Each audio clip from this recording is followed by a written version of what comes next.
Correct. I think the thing you need to ask somebody, and I heard this once, and I think it's great advice, is where are you wounded? How can I help you? And how is that going to come out in our relationship? How is that going to display? And what do I do when that happens?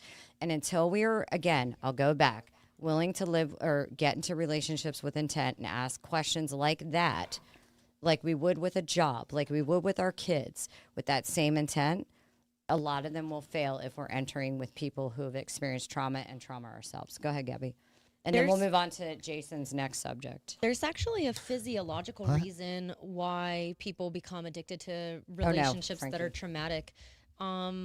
Your brain chemistry becomes reset to respond, like the dopamine release and the serotonin release and the receptors, they become trained. Well, no, dopamine is released. Serotonin is never released in trauma, and that's what happens. Right. Dopamine is always. You become used to the absence of serotonin. Correct. You become used to the absence of it.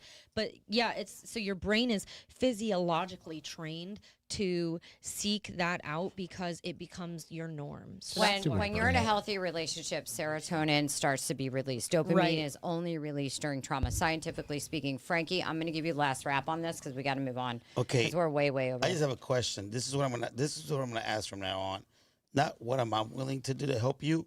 What are you willing to do to help your trauma? Yeah, good point. Yeah. I think. Are we talking about? Hold on.